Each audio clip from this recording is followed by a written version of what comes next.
Assalamualaikum warahmatullahi wabarakatuh. Perkenalkan, nama saya Kofifa Indilubidhanti Sumarsono dari Prodi Pendidikan Madrasah Ibtidaiyah dari Institut Al-Azhar Menganting, Gresik. Saya akan menjelaskan metode karya wisata dan penerapan dan pembelajaran IPA di SD atau MI. Apa itu sih karya wisata?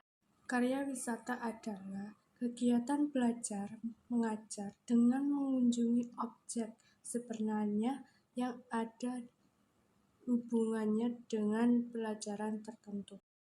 Metode karya wisata merupakan metode penyampaian materi dengan cara membawa peserta didik langsung ke objek di luar kelas atau lingkungan kehidupan nyata agar siswa dapat mengamati atau mengalami secara langsung.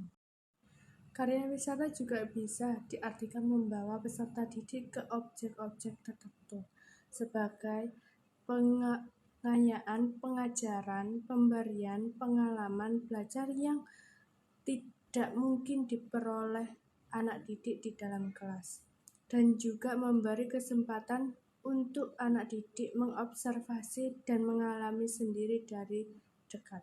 Langkah-langkah pembelajaran karya wisata. Ada 3 tahap dalam karya wisata. Yang pertama, tahap persiapan. Pada tahap persiapan, meliputi persiapan materi atau topik karya wisata, persiapan teoritis, persiapan perlengkapan, dan aspek-aspek yang menunjang karya wisata. Yang kedua, tahap pelaksanaan. Metode karya wisata di lapangan. Tahap pelaksanaan agar sesuai dengan yang diharapkan, maka harus sesuai dengan perencanaan yang sudah dibuat. Yang ketiga, tidak lanjut pelaksanaan karya wisata. Setelah kembali ke tempat, kegiatan tidak lanjut ini meliputi penyusunan, membuat laporan hasil karya wisata. Kelebihan metode pembelajaran karya wisata. Yang pertama, mendorong motivasi belajar siswa. Mendorong motivasi belajar timbul karena kegiatan belajar menggunakan setting tempat di ruang terbuka. Yang kedua, suasana belajar yang menyenangkan.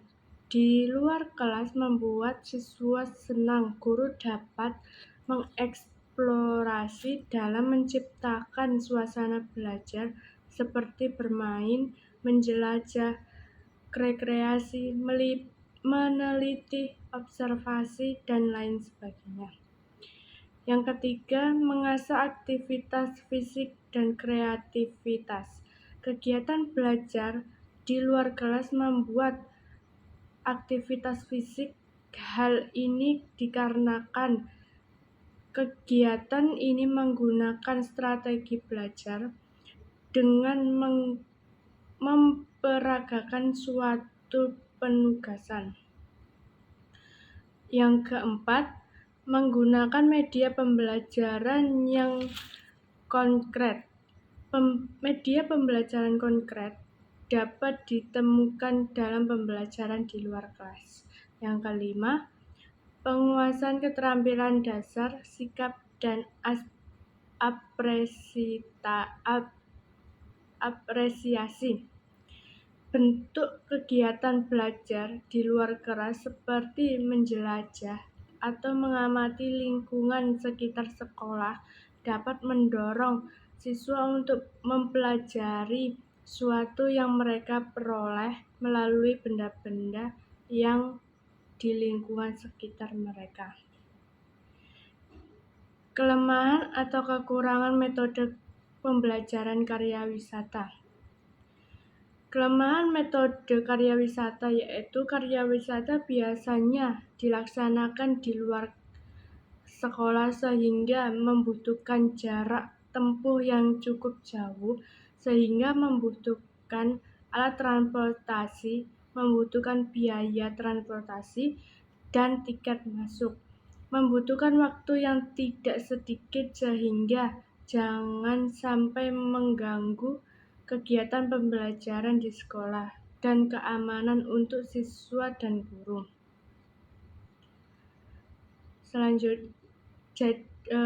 Kesimpulannya, pembelajaran konsep dasar IPA, MI atau SD, materi perkembangan dengan menggunakan metode karya wisata sesuai dengan rencana pelaksanaan pembelajaran yang telah direncanakan. Pembelajaran adalah pada saat meneliti, mengajak mahasiswa dan mahasiswi keluar sekolah. Sekian, terima kasih atas saya menjelaskan materi ini tentang metode karya wisata dan penerapan di IPA, SD atau MI. Assalamualaikum warahmatullahi wabarakatuh.